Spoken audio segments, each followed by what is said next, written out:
ان کو بک فراہم کیجیے. اس کا یہ مطلب نہیں ہے کہ وہ صدر بنیں گے. اگر ان کے خلاف بھی کوئی ہے جو وہاں کی ذمہ داری اس وارڈ کی بخوبی نبھا سکتا ہے تو وہ بھی آگے آئیے, ان کو بھی کتاب ملے گی, وہ بھی ممبرشپ ڈرائیو کرے. اور اس کے بعد جب جتنے بھی لوگ, اگر ایک وارڈ سے 3 جنے بھی ذمہ داری کے لیے آگے آ رہے ہیں, استقبال کرتے ہیں ان کا بھی. آپ لوگ تینوں آئیے, تینوں کو بھی بک دی جائے گی, تینوں بھی ممبرشپ فارم بھریے. پھر اس کے بعد حق نظیر صدر صاحب کے حکم پہ انشاءاللہ جابر بھائی کے ساتھ حق نظیر صاحب کو لے کر آ کر ہر ایک وارڈ کا الیکشن عوام کے درمیان میں رہتے ہوئے کریں گے. وہاں پہ اس وارڈ کی عوام جس کی تائید کرے گی اس کو وہاں پہ صدر بنائے گی.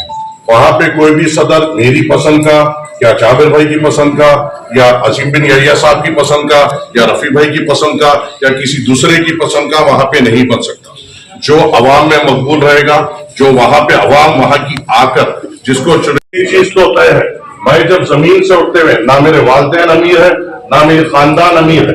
میرے والد ایک گزیٹڈ آفیسر ہے, میرے والدہ ایک گزیٹڈ آفیسر ریٹائرڈ ہے. میں ایک مڈل کلاس فیملی سے تعلق رکھتا ہوں, اور میں ایک اتنا جانتا ہوں کہ آج جو میں میرے والدین کو سہولت فراہم کر سک رہا ہوں, آج جو میں میری اولادات کو سہولت فراہم کر سک رہا ہوں, بے شک ہر چیز اللہ کے طرف سے ہے. مگر مجھے اسباب جماعت میں نہیں سوئے. آج آپ کے سامنے آپ جو عزت سے میری بات کو سن رہے ہیں, یہ بھی سب اللہ کے طرف سے ہے. اور اسباب جماعت بنی سوئے اور صدر مجلس کی نظر کرم ہے جو آپ لوگوں کے درمیان میں ہم کو ایک ذمہ دار کے طور پر پیش کر رہے ہیں. یہ کوئی نئی بات, کوئی بڑی بات نہیں کہ کل آپ کسی کے جگہ کے ذمہ دار بن سکتے.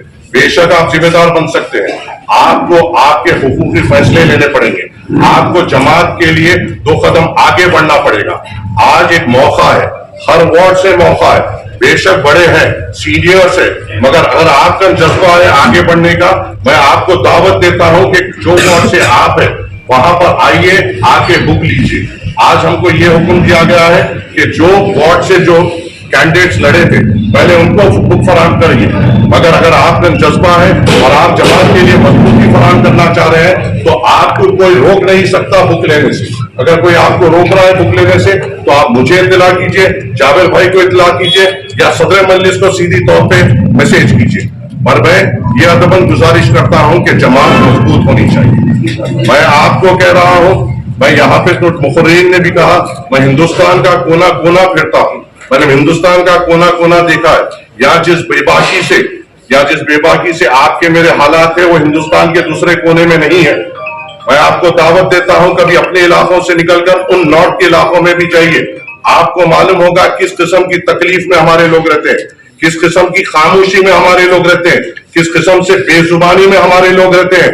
آج آپ کا اللہ فم سے وہ طاقت ہے کہ آپ کس پہ بھی الزام لگا سکتے ہیں. آپ مجلس پہ بھی انگلی اٹھا سکتے ہیں. مجلس میں کام کرنے والے دوسری پارٹیوں میں بھی چلے جا سکتے ہیں. مجلس میں آج رہنے والے کل کہیں دوسری جگہ پہ رہ سکتے ہیں. دوسری جگہوں پہ یہ موقع بھی نہیں ہے کہ آپ کوئی سیاسی جماعت میں جا کر ملے. دوسری مقام پہ یہ بھی نہیں ہے کہ آپ سیدھی طور پہ چھاتا چوڑا کر کے اپنے رستوں پہ چل سکے. دوسرے مقامات پہ یہ بھی تکالیف ہے کہ اپنی عورتیں حجاب پہن کر باہر نکلنے سے کبھی گھبراتی ہے.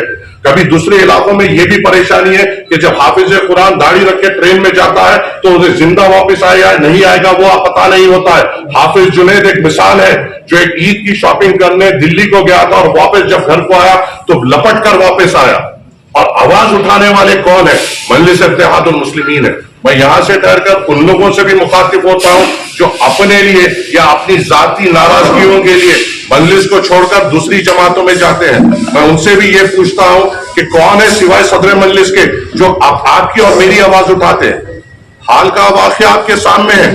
کس طریقے سے ٹرین میں ہمارے بھائیوں کو داڑھی اور ٹوپی دیکھ کر بھون دیا گیا. کون تھا؟ کیا کوئی ٹی آر ایس کا اٹھ کر آواز اٹھائے یا کانگریس کا اٹھ کر آپ کی آواز اٹھایا یا کسی بھی جو نانہا سیکولر جماعتیں ہیں کیا کوئی ایک نے بھی اٹھ کر یہ کہا کہ اس نے داڑھی کو دیکھ کر گولی چلائی, اس نے ٹوپی کو دیکھ کر گولی چلائی؟ کوئی ایک تھا؟ وہ ہی نہیں تھا. یہاں پہ حیدرآباد میں جو شہید ہوا اس کے گھر پہ پہنچنے والے جعفر حسین معراج صاحب صدر مجلس کے حکم پہ، جو بہار میں ہمارا بھائی ٹرین کے حادثے میں شہید ہوا وہاں پہ پہنچنے والے اختر الایمان عادل حسن صاحب صدر مجلس کے حکم پہ، راجستھان میں جو ہمارا بھائی اس ٹرین کے حادثے میں شہید ہوا وہاں پہ پہنچنے والے وہاں کے راجستھان کے ذمہ دار صدر مجلس کے حکم کے ہدایت پہ. کیا صرف ہماری ذمہ داری ہے آپ کی آواز بننا، آپ کی تکلیف سمجھنا اور آپ کے لیے آواز اٹھانا؟ کیا آپ کی ذمہ داری نہیں ہے جو آواز اٹھاتا ہے اس کو مضبوط کرنا؟ کیا آپ کی ذمہ داری نہیں ہے جو آپ کے لیے اٹھتا ہے اس کے لیے آپ اٹھے؟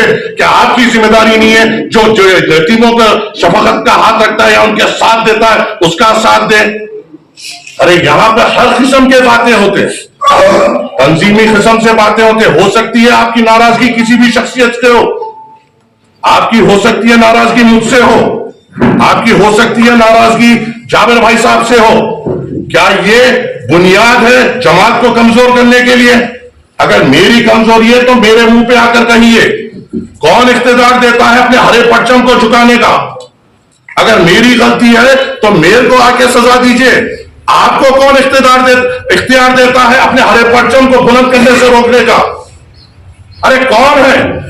آج آتے ہیں، کوئی بھی آتے ہیں. آپ پچھلے وقت بھی جماعت کے صدقے میں جیتے جو بھی جیتے. ہاں مگر یہ بھی بات صحیح ہے کہ ہم کو سب سے زیادہ نقصان بھی وہ لوگ پہنچے بلدیہ انتخابات میں. اور میں یہ چیز ڈرتا نہیں ہوں کیونکہ میرا ڈر صرف اللہ سے ہے. میں عزت کرتا ہوں میرے والدین کی اور میرے صدر مجلس کی. یہاں پہ بھی بہت بڑی کمزوری تھی ہمارے ہارنے میں، چاہے کوئی مانے یا نہ مانے. جب تک لوگوں کو لے کے چلنے کی صلاحیت نہیں ہوگی جماعت مضبوط نہیں ہوگی. جب تک ایک دوسرے کی کاٹ میں رہیں گے جماعت مضبوط نہیں رہے گی. جب تک ایک دوسرے کو گرانے کے اس میں رہیں گے جماعت مضبوط نہیں ہوگی. اگر آپ کو اپنی مستقبل کی فکر ہے تو جماعت کو مضبوط کرنا ہے پہلے، اور انشاءاللہ تعالی انتخابات آنے والے ہیں، صدر مجلس حکم کریں گے. آپ سے بس یہ ادباً گزارش ہے کہ آپ آگے بڑھیے، جماعت کو مضبوط کریے. ہر وارڈ سے ایک اچھے نمائندے کو ہم کو چن کر دیجیے. ہر وارڈ سے آپ دلچسپی لیجیے، ہر وارڈ سے آگے بڑھائیے. اگر کوئی ایک وارڈ میں رہتا ہے، اگر اس کو یہ پتا ہے کہ دوسرے وارڈ میں یہ نوجوان یا یہ بزرگ قابل ہے، اس کو آگے بڑھائیے، اس کو موٹیویٹ کریے. ہمیں چاہیے اچھے لوگ، اچھے جذباتی لوگ، اچھے دلیر لوگ، اچھے بہادر لوگ. کیونکہ یہ ہرا پرچم اٹھانا بزدلوں کا کام نہیں ہے. ہرا پرچم اٹھانے کے لیے بہادر کی ضرورت ہوتی ہے. ہرا پرچم اٹھانے کے لیے بے باک ہونے کی ضرورت پڑتی ہے. چبوتروں پہ بیٹھ کر ہنس سکتے ہیں، مذاق اٹھا جیت سکتے ہیں اور کامیاب ہو سکتے ہیں اگر ہم ایک دوسرے کا سہارا بنے، اگر ہم ایک دوسرے کی طاقت بنے اور جماعت کو مضبوط کریں. یہ وہ شرط ہونا چاہیے. آپ سے بس ان گزارشات کے ساتھ آپ کا پھر سے آپ تمام سے کا شکر گزار ہوں. آپ تمام کا آپ کے وقت کے لیے شکر گزار ہوں، احسان مند ہوں. انشاءاللہ آپ سے امید ہے کہ آپ جماعت کو مضبوط کریں گے، طاقتور کریں گے اور صدر مجلس کے ہاتھ اور مضبوطی سے مضبوط کریں گے. السلام علیکم ورحمۃ اللہ.